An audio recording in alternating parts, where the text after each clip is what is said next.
Hi friends, இன்னைக்கு new ரெசிபியோட வந்திருக்கேன். அடை செய்வது எப்படின்னு சொல்லிட்டு கிட்டத்தட்ட 1 மணி நேரம் ஊற வச்சுருக்கேன். இதில் இருக்கிறதெல்லாம் என்னென்னு பார்க்கலாம் வாங்க. அரிசி, துவரம்பருப்பு, கடலைப்பருப்பு, காஞ்ச மிளகா, நீட்டு காஞ்ச மிளகா இல்லைன்னா குண்டு காஞ்ச மிளகா, இதெல்லாம் ஊற வச்சுருக்கேன்.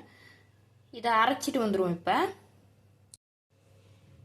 இதை பாருங்க, ஊற வச்சோம்ல, அது எல்லாம் மிக்சி ஜாரில் போட்டிருக்கேன். அரைச்சிட்டு வந்து உங்கள்கிட்ட காட்டுறேன். ஒன்றும் பாதியமாக அரைக்கணும். இதை பாருங்க, ஊற வச்சோம்ல அந்த பருப்பு எல்லாத்தையும் அரிசியெலாம் அரைச்சிட்டு வந்துட்டோம். இப்போ வாழைப்பூவை அரைச்சிட்டு வந்துட்டு காட்டுறேன். இதை பாருங்க, வாழைப்பூ போட்டிருக்கேன். இதில் பெருஞ்சீரகமும் அடியில் போட்டுட்டேன். இப்போ இதை அரைச்சிட்டு வந்துட்டு மாவில் போட வேண்டியதான். அரைச்சிட்டு வந்துடுவோம்.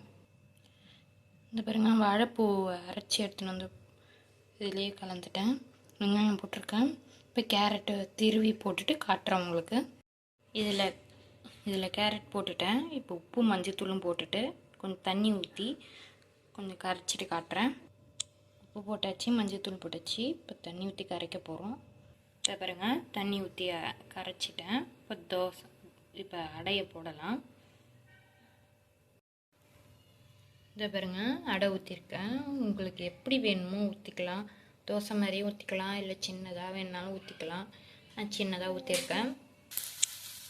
இதை பாருங்க, ஒரு பக்கம் வந்துடுச்சு, திருப்பி போட்டிருக்கேன்.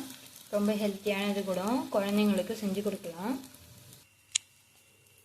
இதை பாருங்க, சர்வ் பண்ணியிருக்கேன்.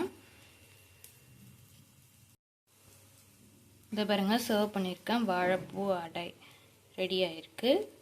எப்படி இருக்குன்னு சொல்லிட்டு செஞ்சு பார்த்துட்டு சொல்லுங்கள். தேங்க்யூ.